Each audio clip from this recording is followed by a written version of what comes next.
Hugh has agreed to be my second hot seat victim, guest.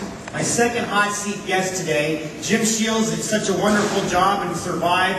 Hugh has been gracious enough to be our next hot seat guest. So for those of you who did not see it the first time, we've reincarnated Jim Shields' 2-minute drill and changed it a little bit. If any of you have ever seen ESPN's Hot Seat, it's an opportunity for a reporter to ask an athlete some questions. And so what I'm doing is I'm going to ask one of our more mature, veteran,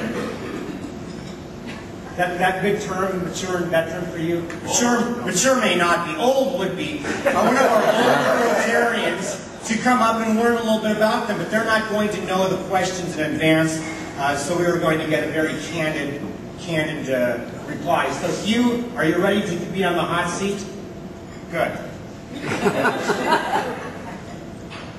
Hugh, what exactly do you do at Brenda Prowse Realty? I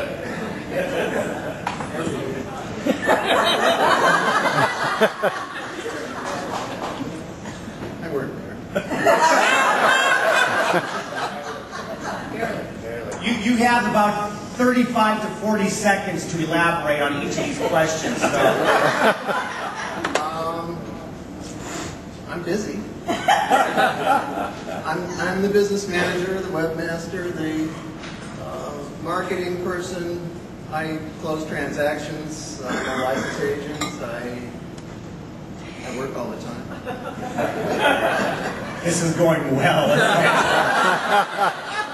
What did you do? What exactly did you do when you were in the Navy? This is still question 1, by the way, because question 1 didn't go as well as I thought. So, what did you do when you were in the Navy? I work. I worked, yeah. I was in the Navy for 20 years. I was a 1973 Naval Academy graduate. It's our 35th anniversary coming up this year. I was a submarine officer. I went to Georgia Tech and got a master's degree in nuclear engineering, thinking that there was a great field in nuclear engineering ahead of me in 1974.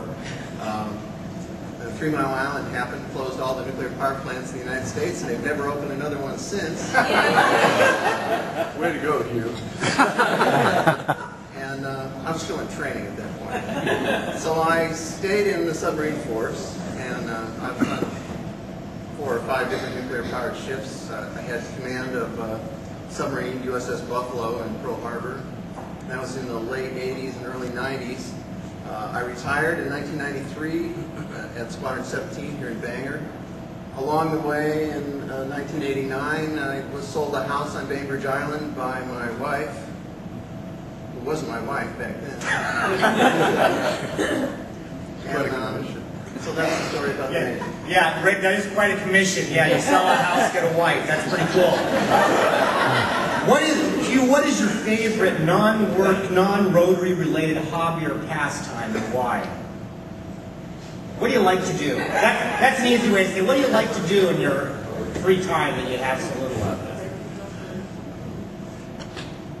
Well, I exercise, I run, but I don't know if that's my favorite thing, and I'm not sure I'm going to say why.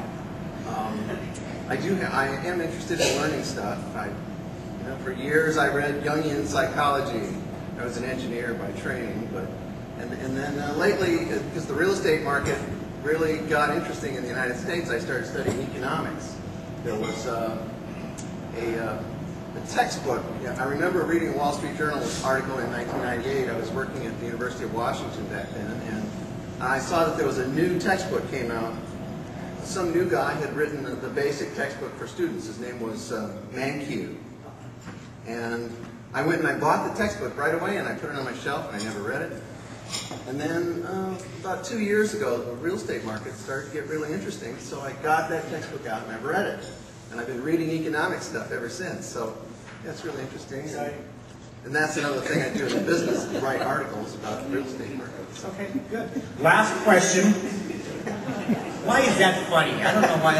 Okay. I thought Brenda wrote those articles. She signs. She signs.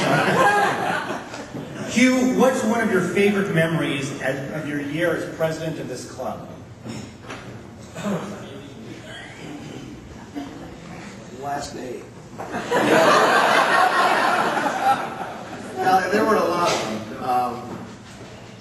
Just off the top of my head, probably not necessarily grabbing the best one, but I thought the day we dedicated Oyster Plant Park, which wasn't my project, but we had the district governor as our speaker. We had a big crowd out there. A lot of different people participated, and it was a great event. Hey, give Hugh a big hand.